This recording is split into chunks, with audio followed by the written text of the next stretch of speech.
From a small island to the master of Europe, one man's ambition redrew the map and reshaped history forever.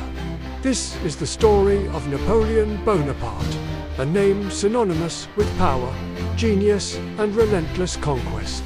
But who was the man behind the legend? How did a second-class nobleman from Corsica rise to become Emperor of the French and one of the most brilliant military commanders the world has ever seen? Join us as we uncover the epic saga of Napoleon, a tale of revolution, romance, and the unquenchable thirst for glory that ultimately led to his downfall. Born Napoleone di Bonaparte in 1769 on the island of Corsica, just a year after it became a French province, his early life was that of an outsider. He spoke with a thick Corsican accent and was often teased by his peers at military school in mainland France. Yet, this sense of being different fueled a burning ambition within him.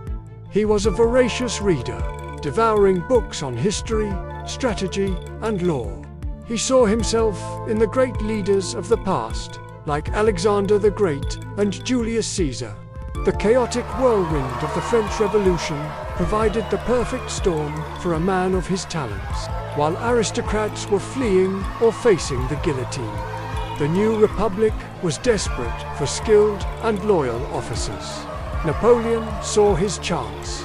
His first real taste of fame came in 1793 at the siege of Toulon. The city had rebelled against the Republic and was occupied by British and Spanish forces. At just 24 years old, artillery captain Napoleon devised a brilliant plan.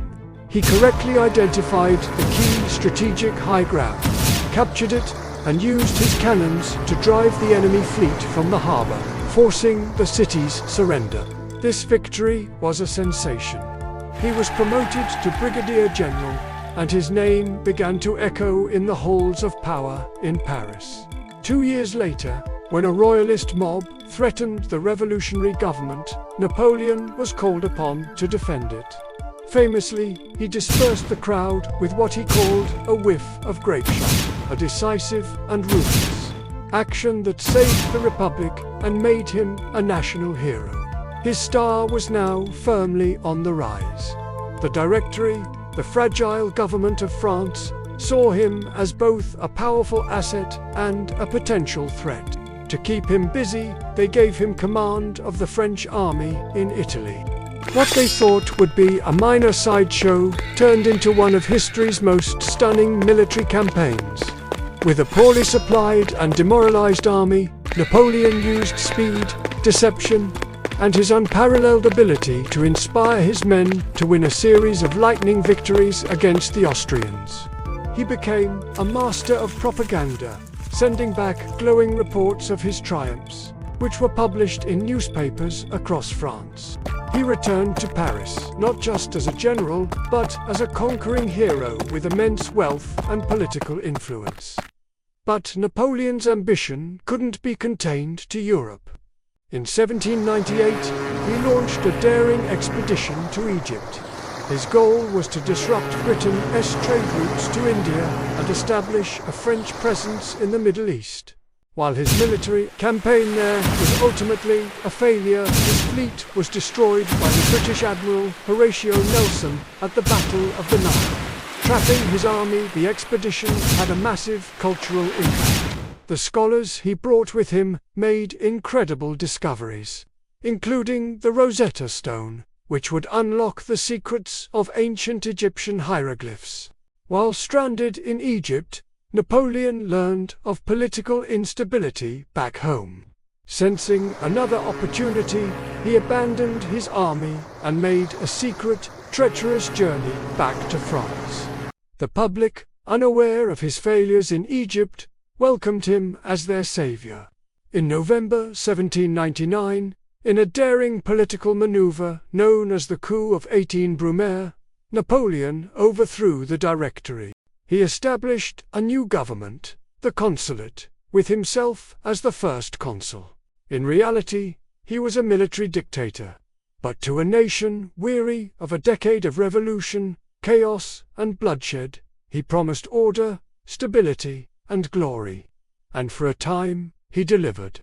As ruler of France, Napoleon proved to be as brilliant an administrator as he was a general.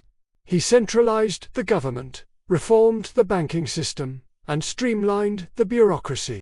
He championed education by creating the lycées, a system of secondary schools that still exists today. Perhaps his most enduring achievement was the Napoleonic Code. This comprehensive legal framework standardized French law, protecting property rights, ensuring religious freedom, and establishing the principle of equality before the law for all male citizens.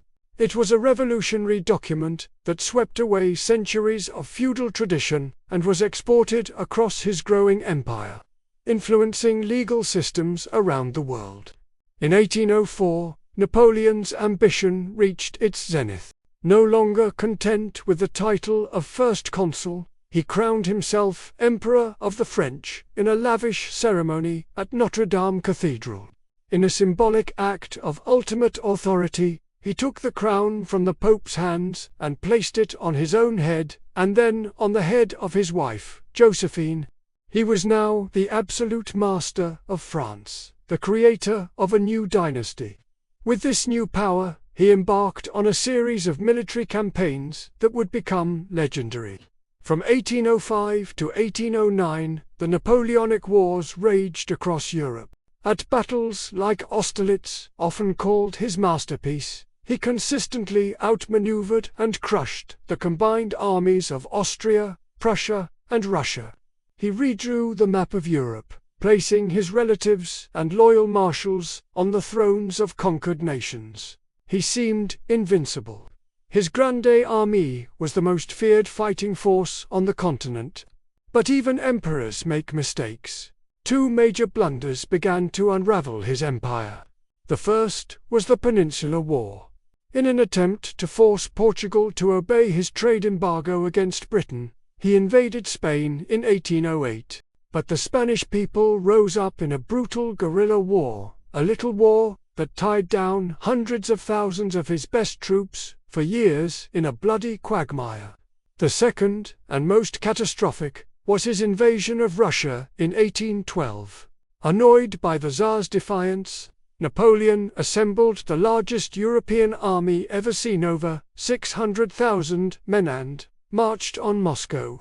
The Russians, however, refused to fight a decisive battle. They retreated, burning their own villages and crops, following a scorched earth policy. Napoleon captured Moscow, only to find it a deserted, burning shell. With winter approaching and his supply lines stretched to the breaking point, he was forced into a disastrous retreat. The brutal Russian winter, combined with constant attacks from Cossacks, decimated his army. Of the more than 500,000 soldiers who entered Russia, fewer than 100,000 staggered out. It was a failure on an unimaginable scale. The disastrous Russian campaign shattered the myth of Napoleon's invincibility. Seeing their chance, the nations of Europe, Britain, Russia, Prussia, Austria, and Sweden formed a grand coalition against him. Despite fighting with his old brilliance, Napoleon was now outnumbered and overwhelmed. In 1814, Paris was captured, and he was forced to abdicate. The victors exiled him to the small Mediterranean island of Elba. They thought the story was over. They were wrong. Less than a year later, in a move of breathtaking audacity, Napoleon escaped from Elba, landed in France, and began to march toward Paris. The soldiers sent to arrest him, instead, flocked to his banner, chanting, "Vive l'Empereur." He reclaimed his throne without a single shot being fired. This dramatic return is known as the 100 Days. The European powers, stunned and furious, once again declared war. The final showdown came on June 18, 1815, near a small Belgian village called Waterloo. In a titanic and bloody battle, Napoleon's army was decisively defeated by the Allied forces led by the Duke of Wellington and the Prussian Marshal Blucher. His last gamble had failed. This time, His captors took no chances. Napoleon was exiled to the remote, windswept island of St. Helena in the middle of the South Atlantic, thousands of miles from Europe. There, under constant British guard, he spent his final 6 years dictating his memoirs, crafting his own legend for posterity. He died in 1821 at the age of 51. The impact of Napoleon Bonaparte is almost impossible to overstate. He was a military genius, a visionary lawgiver, and a tyrant. His wars cost millions of lives, but they also spread the ideals of the French Revolution: liberty, equality, and fraternity across Europe, sparking the flames of nationalism and planting the seeds of modern nation-states. His life is a timeless and cautionary tale of how boundless ambition can lead to both incredible heights and a tragic, lonely end. What do you think? Was Napoleon a hero who modernized Europe, or a warmonger who bled it dry? Let us know your thoughts in the comments below. If you enjoyed this journey through history, don't forget to like this video and subscribe to our channel for more epic stories. Thanks for watching.